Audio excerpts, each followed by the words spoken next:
Have you ever felt like the answer to your biggest problem was hiding right in front of you? It's funny, sometimes the best business advice doesn't come from a new bestseller, but from a story that's been around forever. So think of this as a chat between a mentor and a founder, all drawn from the incredible story of a young shepherd named Santiago. If you're building something, you know this feeling all too well. That initial fire starts to fade, things kind of stall out, and you just feel stuck. It's like your business is literally gathering dust. And you know what? That feeling is perfectly captured in this story of a forgotten little crystal shop that Santiago stumbles into, a shop that, believe it or not, holds the key to a major turnaround. All right, so here's our game plan for today.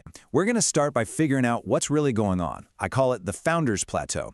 Then we'll dive into 3 really powerful principles to get that fire going again. And we'll wrap it all up with the simple checklist you can literally start using the second this is over.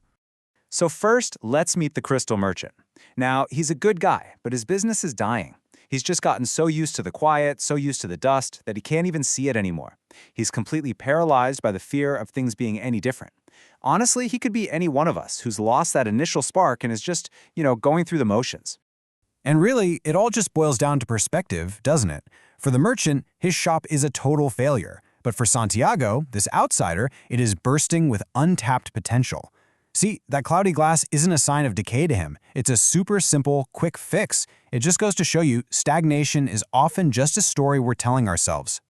So the big question is, how do you actually break out of that rut? Well, the first principle is all about learning to see your business with fresh eyes. The first step in a real turnaround isn't some massive, complicated business plan. Nope, it's something way, way simpler. This line just paints such a clear picture. You can almost feel the silence, see the dust motes in the air. That dust is a physical sign of the owner's mindset. He'd been looking at those cloudy crystals for so long, he literally didn't even see them anymore. They were just part of the scenery of his failure. Think about it. When your business is struggling, what's the first instinct? We gotta pivot, rebrand, launch a huge new campaign, right? Well, Santiago did none of that. He completely ignored all those complex solutions and instead just focused on the most immediate, most obvious problem right in front of him. That's it. That was step 1. He just cleaned the glass. And you know what happened? Immediately, customers started walking in.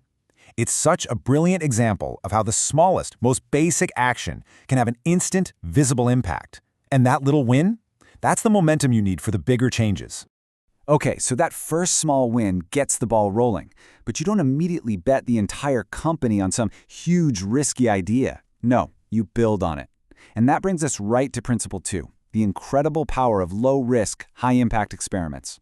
So Santiago's next idea was to build a simple wooden display case. Why? To put the shiny, clean crystals outside, right where people walking by could actually see them. I mean, it's basically a low-cost marketing A/B test. No big investment, no crazy strategy, just a simple experiment to see if a little more visibility would lead to more sales. But the merchant, he hesitated, and his fears are so incredibly relatable for any founder. He was scared of change, scared of the unknown. But here's the real kicker. He was also scared of what would happen if it worked. Yeah, success meant he'd have to change his life, a life he'd actually grown comfortable in, even with all the failure. But even though he was scared, the merchant said yes. And the result? It was immediate, and it was dramatic. Sales shot up, and the shop started to thrive again.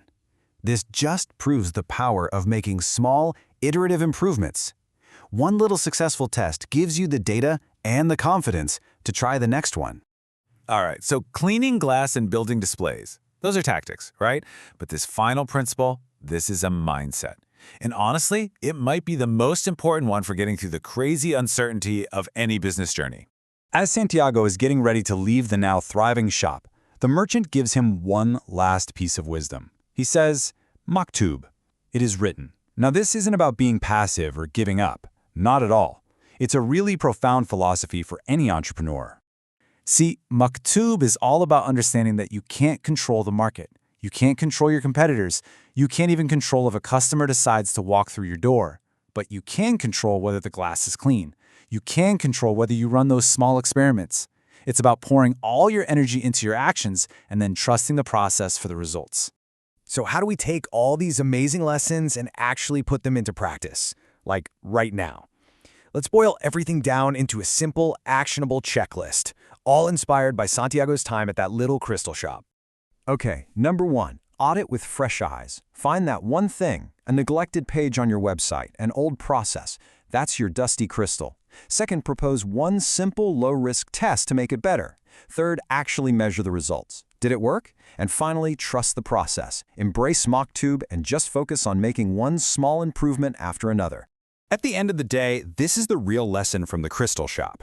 You don't need a grand, world-changing vision or a massive pile of cash to start a turnaround. You just need to start. Because as this story shows us, small actions, when you do them consistently, can absolutely change a life and a business. So I'll just leave you with this question to think about. What's the one simple, obvious thing in your business that you've just stopped seeing? What's the one crystal that needs cleaning first?